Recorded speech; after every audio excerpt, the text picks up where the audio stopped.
Graças e paz. Que bom, não é? Que bom que nós estamos aqui. Que bom que você veio. Deus é bom. Você crê que Deus é bom? Que bom. Porque Ele é bom. Se você crê, Ele é bom. Se você e eu não crermos, Ele continua sendo bom. Então é melhor crer, né? Porque aí quando nós cremos, a bondade dEle nos invade também. E nos faz ser bons.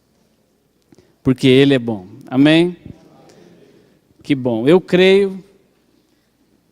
Quero dizer também que se você não acreditou muito, eu quero te animar a crer nessa palavra que o Reginaldo falou aqui.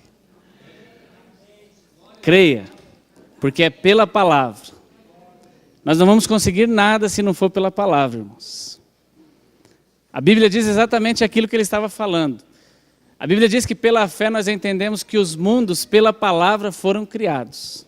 Eu não sei que mundo que você está imaginando para você, mas eu creio que o mundo que eu estou imaginando para mim, eu tenho profetizado ele. Porque a Bíblia diz que o mesmo Espírito que estava lá, pairando sobre a face das águas, ele está dentro de mim e de você.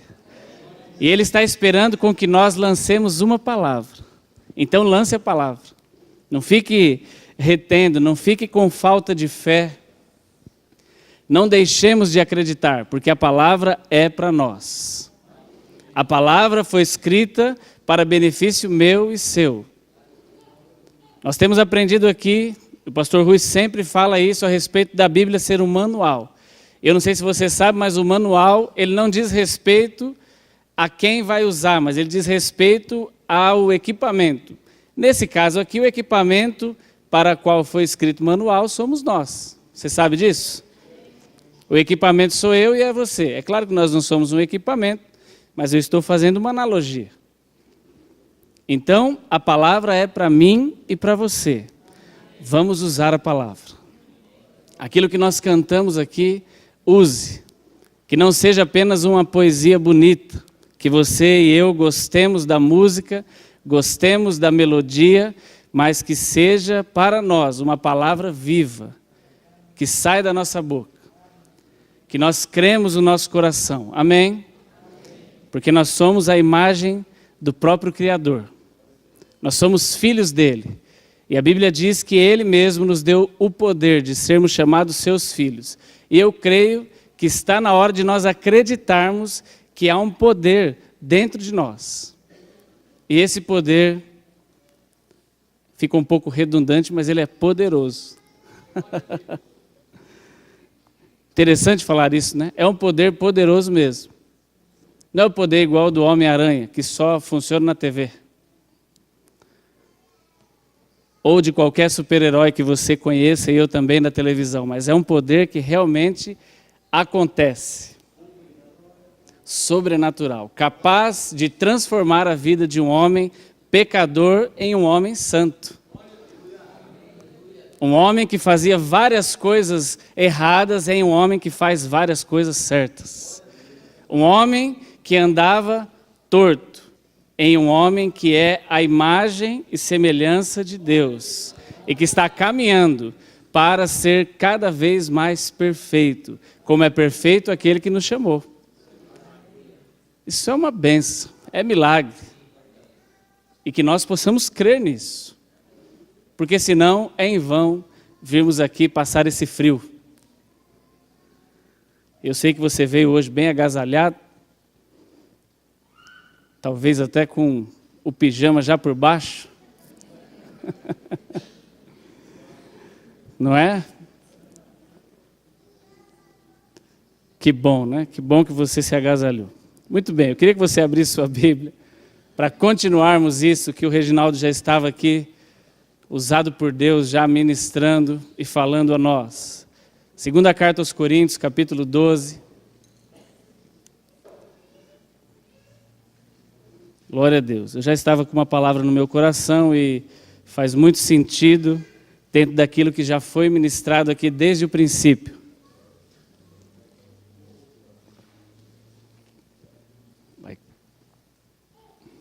Segunda carta aos Coríntios, capítulo 12.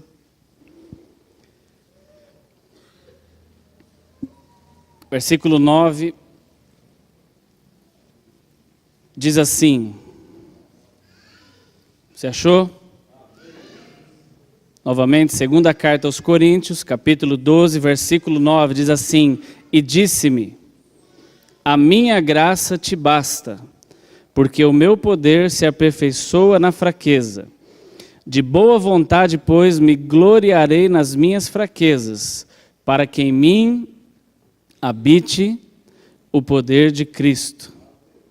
E o 10 diz assim: pelo que sinto prazer nas fraquezas, nas injúrias e nas necessidades, nas perseguições, nas angústias, por amor de Cristo, porque quando eu sou fraco, então sou forte. Eu vou corrigir a minha leitura, diz: porque quando estou fraco, então sou forte. Amém.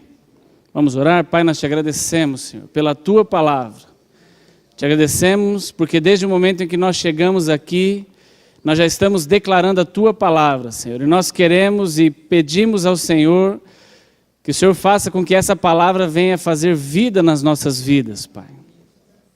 Nós não queremos enxergar esse período que nós passamos aqui apenas como um período poético, mas queremos enxergar como um período realmente de fé e de declaração dessas verdades que fazem sentido para a nossa vida, Pai. Nós te agradecemos pela Tua palavra, Senhor.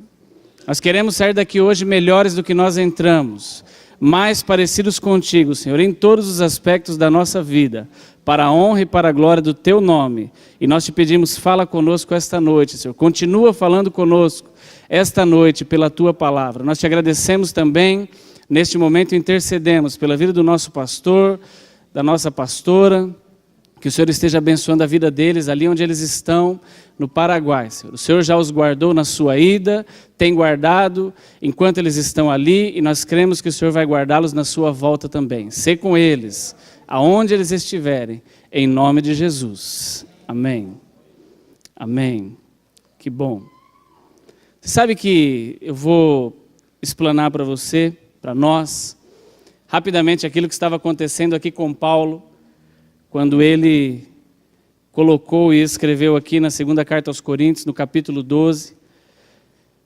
A Bíblia diz que nos primeiros versículos desse capítulo, e eu animo a você a lê-lo em casa, né? Não só esse texto, mas todos os outros que serão citados.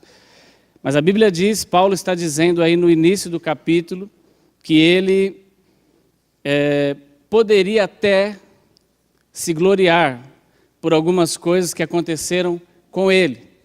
Ele começa falando assim: eu conheço um homem que há 14 anos foi elevado até ao terceiro céu. E ele estava falando dele mesmo. E ele fala: eu poderia até me gloriar dessas coisas, mas eu prefiro não me gloriar dessas coisas, porque eu sei que essas coisas não acontecem por minha causa, mas por causa daquele que habita em mim.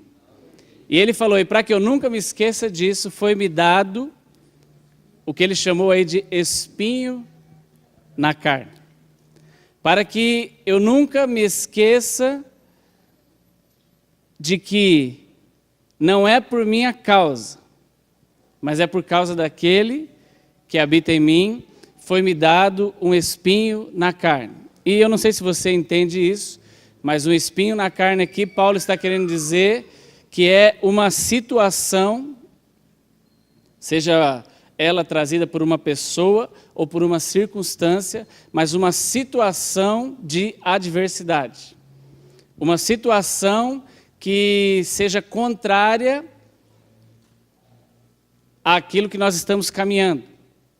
Paulo está falando aqui de uma tribulação, uma situação em que faz com que ele se sinta fraco, mas ele entende que, por causa disso, ele não deve se gloriar pelas coisas boas que aconteceram ou que sempre aconteceram na vida dele. Porque as coisas boas, na verdade, não vinham dele, mas vinham por causa daquele que habitava nele.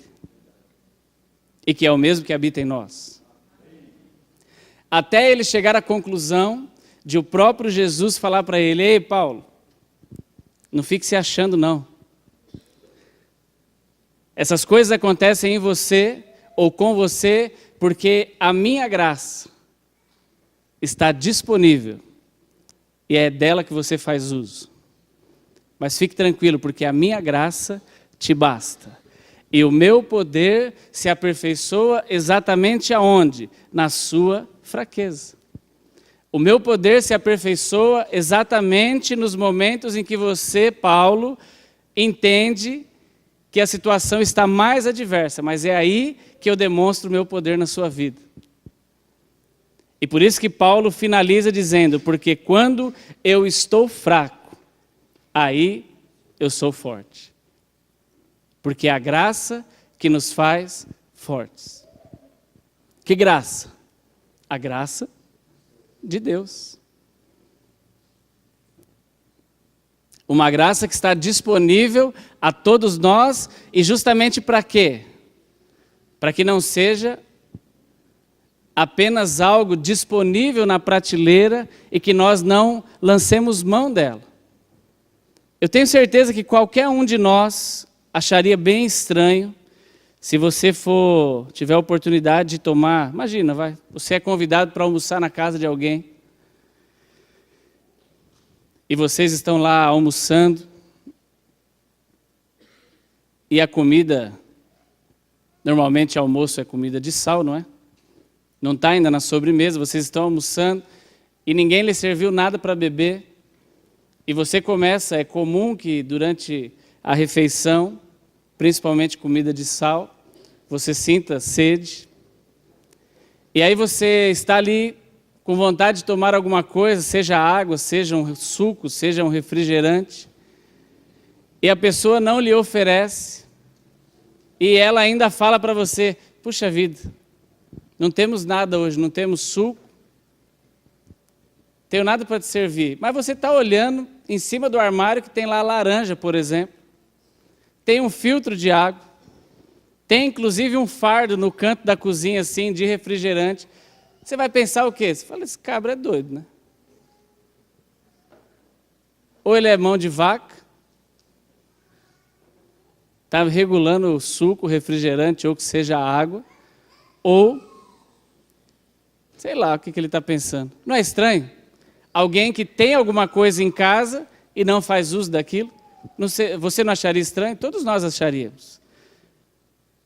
Um outro exemplo: você está lá lavando louça, só com a bucha e a água, tem uma espuminha na sua louça que você está lavando, e debaixo da pia tem um frasco de detergente. Não é estranho? Ou uma pedra de sabão, mas você não usa. Não é um pouco fora do... né? Temos alguns outros exemplos, mas eu acho que já deu para você entender. A graça, ela está disponível a nós também. E a Bíblia diz que a graça, ela se aperfeiçoa não quando nós estamos fortalecidos, mas a Bíblia diz que ela se aperfeiçoa na nossa fraqueza. É justamente quando nós mais precisamos que a graça se manifesta a nosso favor. E a Bíblia diz aqui, o próprio Jesus falando para Paulo: ei, Paulo, fique tranquilo, a minha graça te basta. Não fique desesperado, não. Se você está com essa aflição, esse espinho na carne, tranquilo, a minha graça te basta. É suficiente para você. Não precisa buscar outros recursos, venha na minha graça. Sabe que às vezes é comum que nós nos desesperemos por algumas coisas, mas é interessante, eu tenho provado isso. Nós temos experimentado isso e eu fico feliz se você tem tido a oportunidade de experimentar também. Mas os momentos em que a glória de Deus se manifesta na nossa vida é quando nós mais precisamos. E às vezes nós estamos esperando com que as coisas aconteçam para que resolvam as situações das nossas vidas. Sabe, quando o nosso problema, por exemplo, é financeiro e passa pela nossa cabeça assim: puxa vida, Deus, bem que podia eu ser sorteado naquele produto lá do banco que eu tenho, que olha, vale exatamente R$1 milhão. Bem que eu podia ganhar na nota paulista, não é isso? Não tem uma nota que chama nota paulista ou paulistana? É aquela que todo mês, isso, são duas, né? Mas tem uma delas que o prefeito agora lançou um programa em que há um sorteio todo mês, sabia disso? E aí, quando você pede lá um serviço, e pede a nota, e a nota fica registrada no seu CPF, todo mês, teoricamente, nós estamos participando de um sorteio em que você e eu podemos ganhar R$1 milhão. Aí você ora e nós oramos e falamos, Deus, está aqui a solução para os meus problemas. Que eu seja sorteado nessa nota e ganhe R$1 milhão. Mas você sabe que Deus não trabalha desse jeito? Você sabe que talvez a nota venha para nós quando as contas já estiverem todas quitadas? Aí é que vai vir a nota. Porque se a nota viesse antes, nós poderíamos falar, viva o João Dória. Glória a Deus pela vida do João Dória, ele é que salvou minha vida. Será que não? E isso se aplica em todas as áreas. Eu estou dando um exemplo aqui da área financeira. Mas às vezes Deus está querendo com que nós recorramos a Ele em todas as áreas das nossas vidas, todas. E Ele é quem vai nos dar todos os escapes, todas as saídas, todos os direcionamentos para que as coisas aconteçam. E para que nós possamos entender que não foi a nossa força, mas foi a graça dele disponível a nós. Foi pela palavra, pela nossa fé. E você sabe que a Bíblia dá um exemplo, e eu quero que você vá comigo lá em Juízes. E é um exemplo bem claro de um homem que, a duras penas, Deus o fez compreender isso.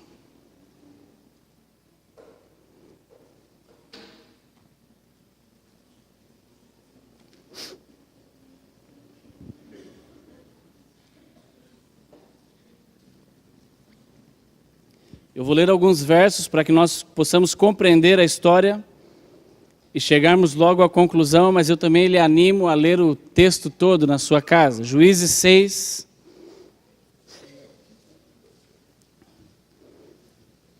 versículo 6 diz assim, Juízes, capítulo 6, verso 6.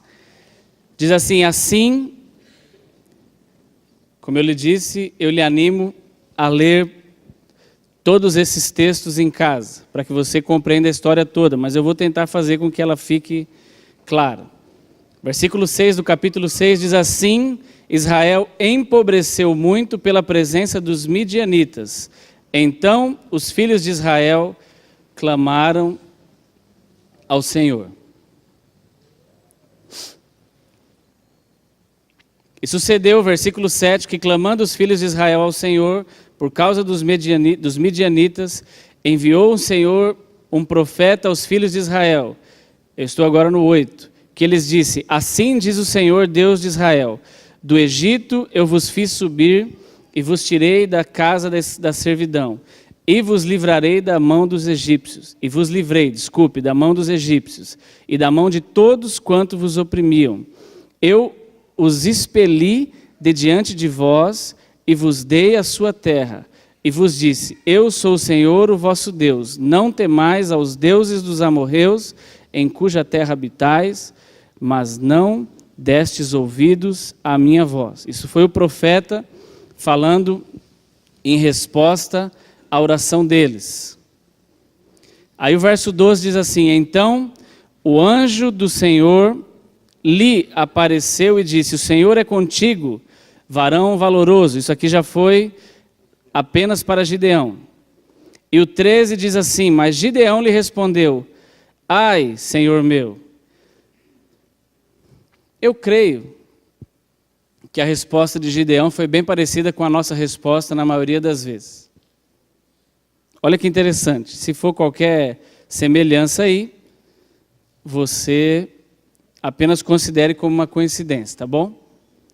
Mas a resposta de Gideão foi assim: ah, Senhor meu, se o Senhor é conosco, por que tudo isso nos sobreveio? Irmãos, eu creio que nós temos ouvido bastante aqui na igreja. Eu creio que nós temos cantado muito. Talvez alguns prestam mais, outros menos atenção àquilo que se canta.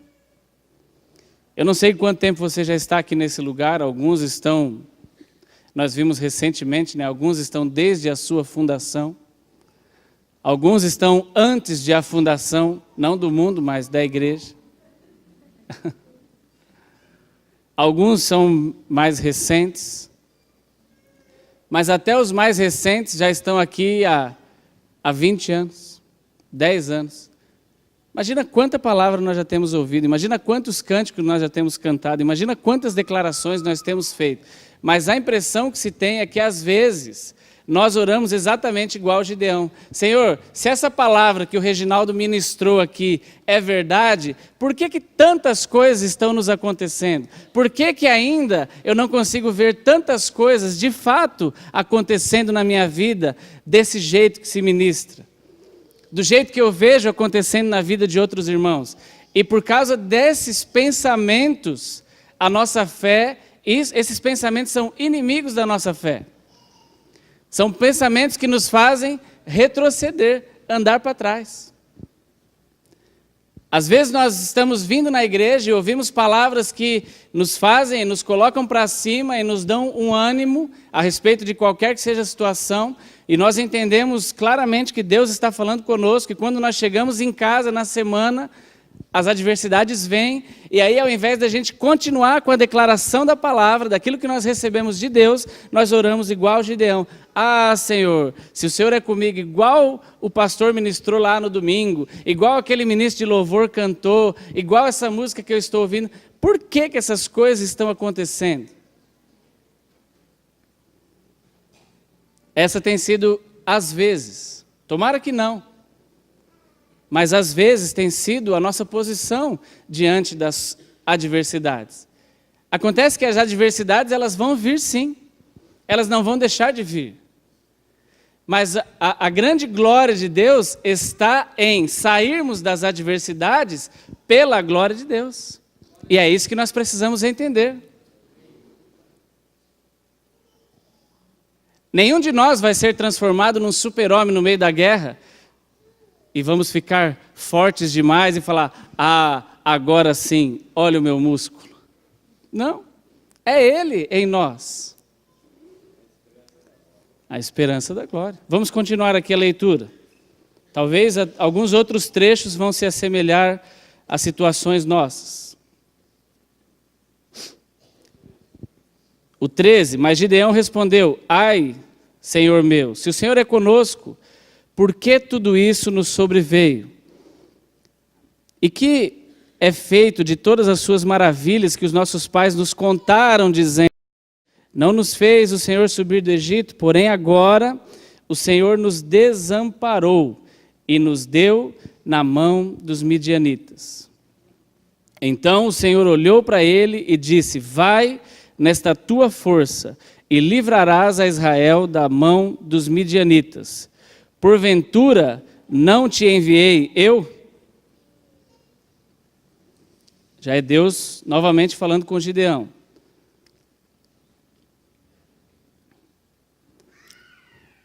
Versículo 15.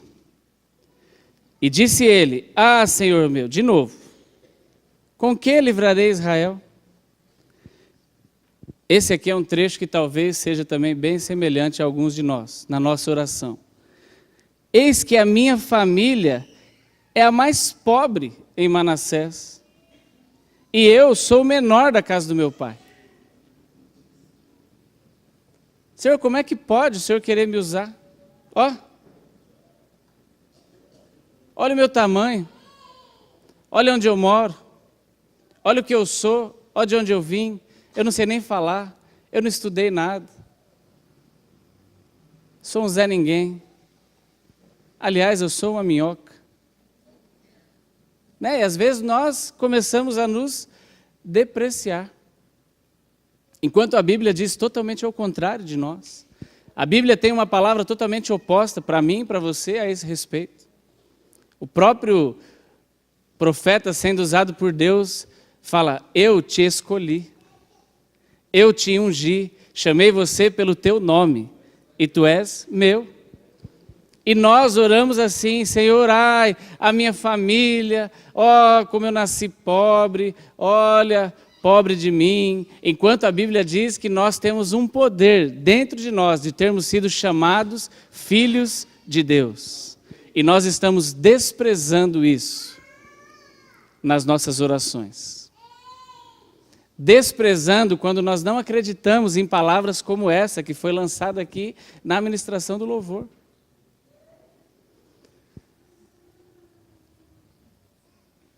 Irmãos, não usemos a Bíblia para justificar de maneira errada as nossas situações. Pelo contrário, olhemos para a palavra, para aquilo que a palavra diz a respeito daquilo onde nós podemos chegar. A Bíblia diz que nós temos que correr a carreira até chegarmos aonde nós queremos chegar, no alvo. Não é para corrermos a carreira e desistir no caminho, é para chegarmos aonde nós queremos chegar.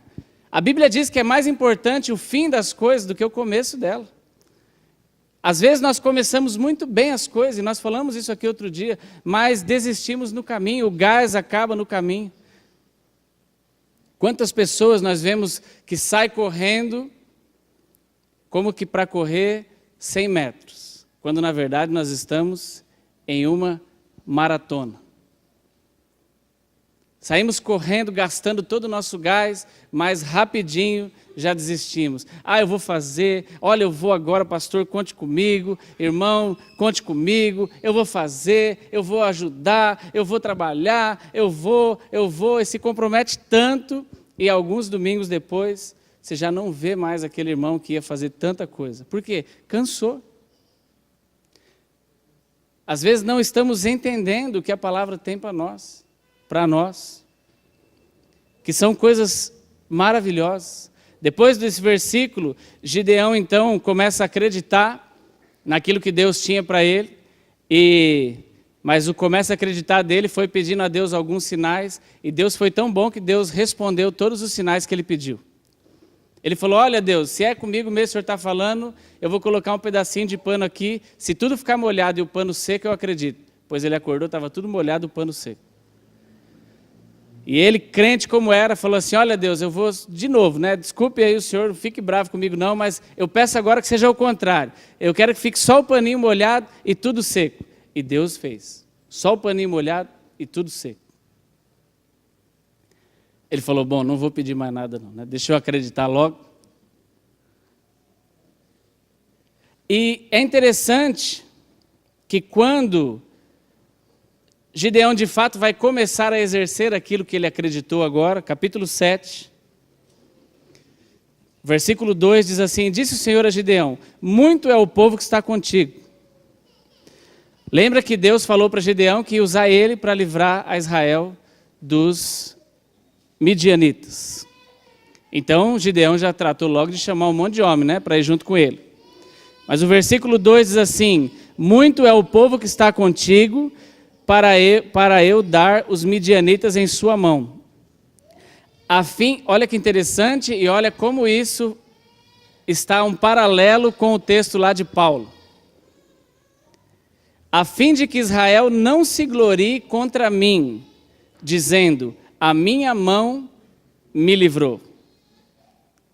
A minha própria força me livrou dos midianitas. E aí o que Deus falou para Gideão? Falou: faz o seguinte, pergunta para eles quem é covarde aí, quem está com medo, quem realmente não está confiante, pode voltar para casa. E aí o texto diz que 22 mil já resolveram ir embora. Então, fazendo a conta, sobraram 10 mil, 22 foram embora, 10 sobraram, tinha 32 mil lá. Era bastante gente.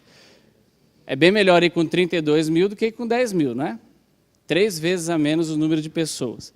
Mas ainda Deus falou para ele: olha Gideão, ainda tem muito. Faz o seguinte, leva esse povo para beber água. Quem toma água de tal maneira, está certo. Quem toma água dessa outra maneira, está errado. E a Bíblia diz que só 300 tomaram água do jeito certo. Gideão falou, os outros você pode mandar tudo embora. Irmãos, eu lhe pergunto, ele ia para uma guerra. O povo dos midianitas era muito maior do que o povo de Israel. Ele estava com 300 homens apenas, porque é aquilo que Deus falou. E Deus falou, agora está na medida certa. Isso é uma situação, na tua visão, favorável? É claro que não é, né? Pelos olhos físicos, não é uma situação confortável. Você ir para uma guerra com 300, enquanto o exército do outro tem mais de 30 mil. Você acha que é favorável isso? É uma situação adversa. Mas Deus falou para Gideão, olha Gideão, é assim que você tem que ir. Sabe por quê? Porque se você for com 30 mil e eles também estando com 30 mil, eu não vou ter glória. Tudo que acontecer vai ser por causa de vocês. Então Deus falou, Gideão, você vai com 300. Porque com 300, qualquer pessoa em sã consciência não vai acreditar que foi por causa dos 300. Vai ter que acreditar que foi um milagre. Qualquer pessoa que lê isso lá no Parque América daqui a alguns anos, vai ter que acreditar que foi um milagre. Vai ter que acreditar que foi a mão de Deus, vai ter que acreditar que foi a graça de Deus falando para eles, olha, fica tranquilo, vocês não estão indo na sua força, vocês estão indo na minha graça, a minha graça te basta. E se você for ler a história na sua casa, você vai ver que o que Deus falou para eles. Olha, no momento certo, você começa a tocar a trombeta. Olha que coisa interessante. Os caras vão para a guerra em um número infinitamente menor do que o oponente, e ainda Deus fala, não leva espada não, leva flautinha, trombeta e cântaro, só coisas assim perigosíssimas. Irmão, fala se não é coisa de doido. É coisa de louco. Mas Deus falou, é assim que você vai. E a Bíblia diz que no momento em que Deus falou, agora começa a tocar, eles começaram a tocar e Deus fez confusão no meio dos inimigos e eles se mataram. E eu lhe pergunto, foi Gideão, foram os 300 homens ou foi Deus? Foi Deus, fica claro para qualquer um de nós. A palavra que Paulo escreveu na segunda carta de Coríntios 12 é exatamente essa. Ei, você não vai estar com a sua conta cheia para você pagar a conta. Aquelas contas que estão atrasadas. Mas a sua conta vai estar vazia, talvez você esteja até desempregado, e aí você vai orar, e é nesse momento que eu vou te suprir, para você saber que não foi você, mas foi eu. É isso que a palavra está dizendo para nós. O teu casamento talvez esteja indo numa situação complicada, mas não adianta você chamar um profissional, não adianta você sentar no divã, não adianta nada. Fica tranquilo porque sou eu que vou fazer. Não que nós não possamos pedir ajuda. Mas Deus está falando para nós, quem vai fazer vai ser eu. Não é você porque você se preparou, não é você porque você estudou, não é você porque você tem um emprego maravilhoso, não é você porque agora você passou no concurso, não é você porque você é lindo demais, mas é Ele nas nossas vidas. E Ele falou para Paulo isso, ei Paulo, não se glorie não, essa adversidade eu vou deixar aí só para você não esquecer que é a minha graça que te basta. E o meu poder se aperfeiçoa exatamente quando você estiver fraco. Sabe para que isso, irmão? Para não acharmos que é pelas nossas forças. Porque se Deus não fizesse assim, todos nós iríamos dar a glória para a pessoa errada. E sabe quem seria o primeiro candidato a receber a glória? Nós mesmos. Ah, isso aconteceu graças à minha esposa. Isso aconteceu graças ao pastor Disseu.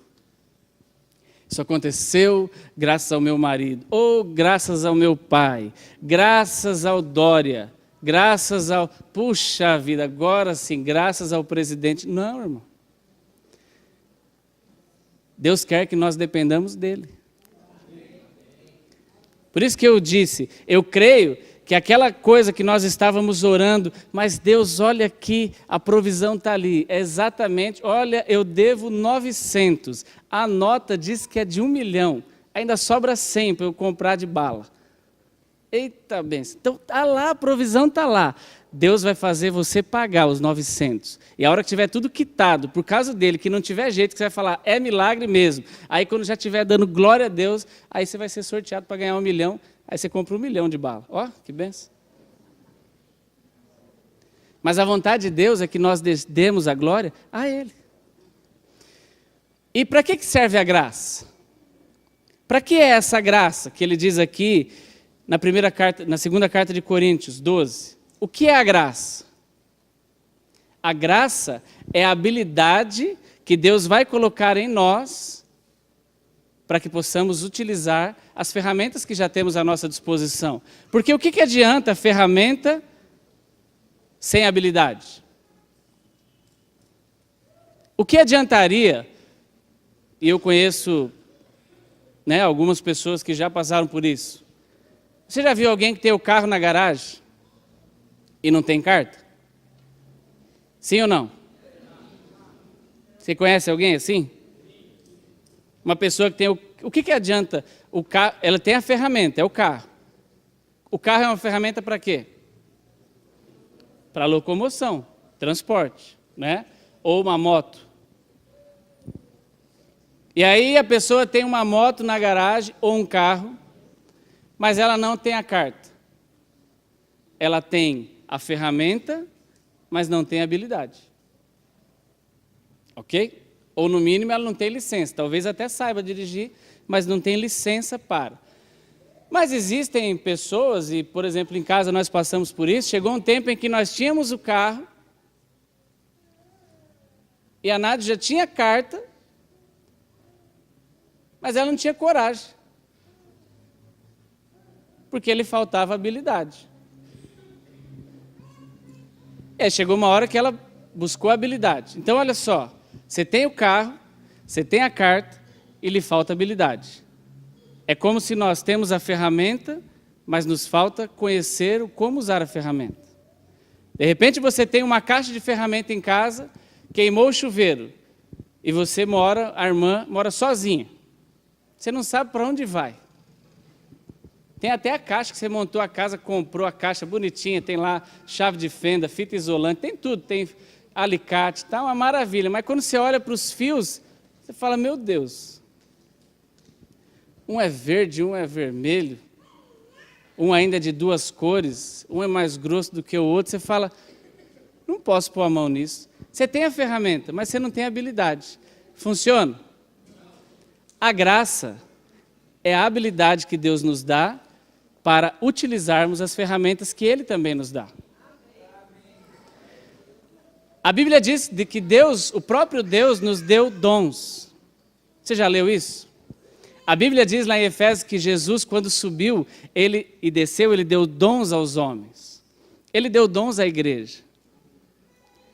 E quando nós achamos que os dons nós vamos utilizar na nossa própria força, irmão, só sai coisa errada. Mas a graça de Deus é exatamente a habilidade dele para utilizarmos os dons que Ele mesmo nos deu. A graça é a habilidade para utilizarmos as ferramentas que Ele mesmo coloca nas nossas mãos. Então Deus nos dá a ferramenta e nos dá a habilidade, a graça. E Ele fala para nós, não precisa procurar em outra estante, não precisa procurar em outra prateleira. A minha graça te basta. Porque o meu poder se aperfeiçoa exatamente no momento de fraqueza. Exatamente quando você está mais precisando, e aí você pensa em falar assim, quem poderá me defender? E não é o Chapolin Colorado, mas é o próprio Deus que fala, ei, calma, a minha graça te basta. É Ele, irmãos. E nós precisamos acreditar na palavra que nós estamos lançando por causa dEle.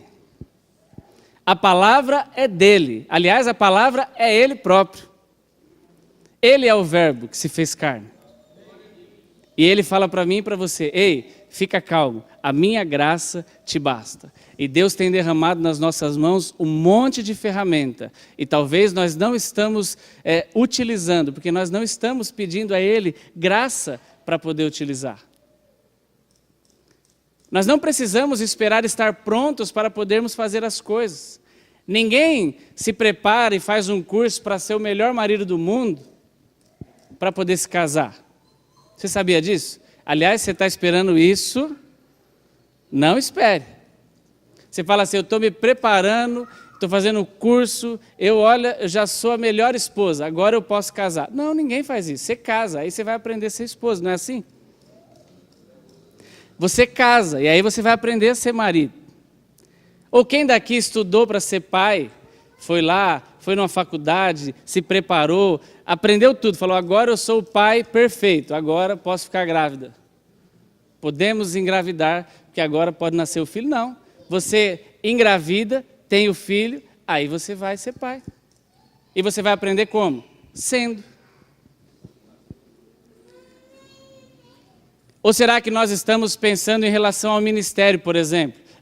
Olha, o meu chamado é ser pastor. Então, eu vou me preparar, eu vou estudar, aí quando eu estiver preparado, perfeito, aí eu vou ser pastor. Não.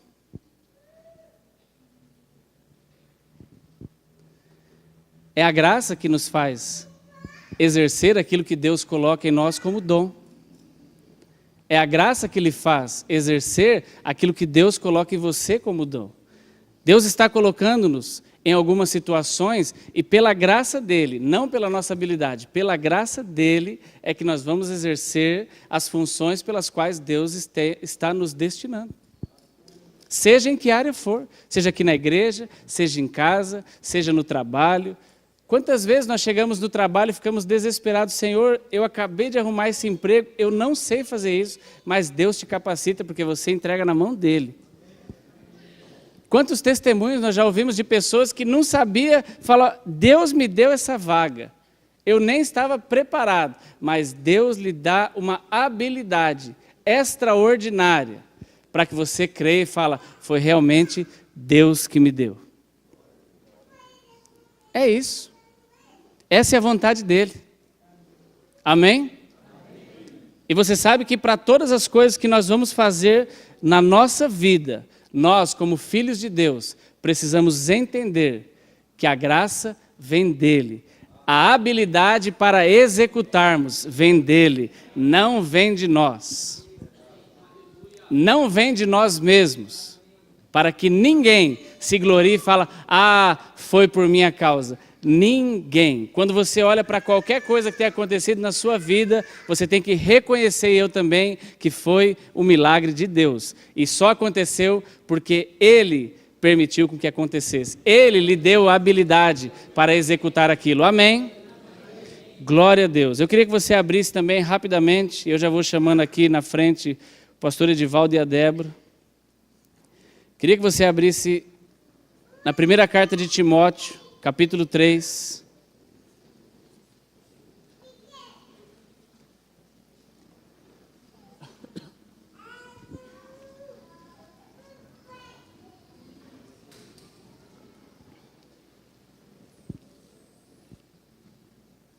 Primeira carta de Timóteo, capítulo 3. E é um texto que Deus tem colocado no meu coração e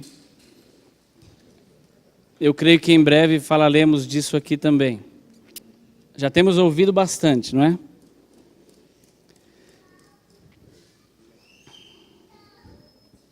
Paulo está escrevendo a Timóteo aí nessa carta e ele está falando uma série de coisas a respeito de como deve se preparar ou como deve ser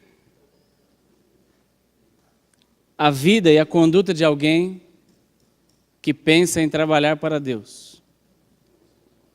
Sabe por quê, irmãos? Eu falo isso porque eu creio que todos nós que estamos aqui, se já não entendemos, já é tempo de entendermos que Deus nos chamou para o ministério. Você crê nisso? Você sabia que Deus lhe chamou para o ministério? Lá em Coríntios diz que todos nós somos chamados para o ministério da reconciliação. Então, se você fala assim, não, eu não quero ser do louvor, eu não quero ser da escola dominical, eu não quero ser da porta, eu não quero ser de nada. Mesmo assim, ainda assim, a Bíblia diz que você tem um ministério, que é o ministério da reconciliação. Se você tem um ministério, você concorda que você é um ministro? Sim ou não? Sim. Muito bem. Então, a Bíblia diz aqui que para você ser um ministro, existem características que você precisa estar preparado nelas. E eu também vou deixar esse texto aqui para você ler ele com profundidade em casa, mas eu quero que você leia aqui o versículo 4. Capítulo 3 da primeira carta de Timóteo, versículo 4 diz assim: que governe bem a sua própria casa, tendo seus filhos em sujeição, com toda sujeição. Obrigado. Sugestão não, né? Já aconteceu, não pode ser sugestão. Então vamos começar de novo. Que governe bem a sua própria casa, tendo seus filhos em sujeição, com toda a modéstia. E olha que interessante o 5. Porque se alguém não sabe governar a sua própria casa, terá cuidado da igreja de Deus? E qual é a resposta? Não. Aí você pensa assim, ufa, estou livre. Por que você pensa, estou livre? Porque você fala, eu não vou cuidar de igreja. Não é? Eu não vou cuidar de igreja, não quero ser pastor. E aí eu lhe pergunto, o que é a igreja? Opa, obrigado, irmã. Nós somos a igreja. Então, cada pessoa que você e eu vamos reconciliar, já que nós temos o ministério da reconciliação, é igreja. Então, quando você fala de Jesus para qualquer pessoa, você está falando e preparando quem? A igreja. Significa que todos nós cuidamos de igreja. Então, não achemos que, essa palavra não é para mim. Dançou. É. Então significa que quem precisa ter a casa em ordem? Todos nós. Mas a minha casa ainda nem existe. Mas vai existir. E quando existir, você já a faça existir com ela em ordem. Minha casa existe, está bagunçada. Então, ore, coloque diante de Deus e trabalhe, porque a graça dele é suficiente, e nós ouvimos aqui hoje, para lhe ajudar a colocar a sua casa em ordem. Mas eu não tenho forças. Então melhor ainda, é o cenário perfeito, porque ele diz assim que quando você está fraco, é aí que o poder dele se aperfeiçoa. Amém? Você crê nisso? Amém. Irmãos, temos que acreditar, porque essa palavra é aquilo que nós ouvimos aqui desde o momento da ministração do louvor. Ela está na nossa boca e no nosso coração. E a Bíblia diz que essa é a palavra da fé que nós pregamos. Então, acredite nessa palavra sem medo de errar. Sem temor, sem, puxa, mas será? Não, irmão, não tenha um será na sua cabeça. Creia, porque a palavra vai fazer com que nós tenhamos vida, e vida em abundância, em todas as áreas das nossas vidas. Amém?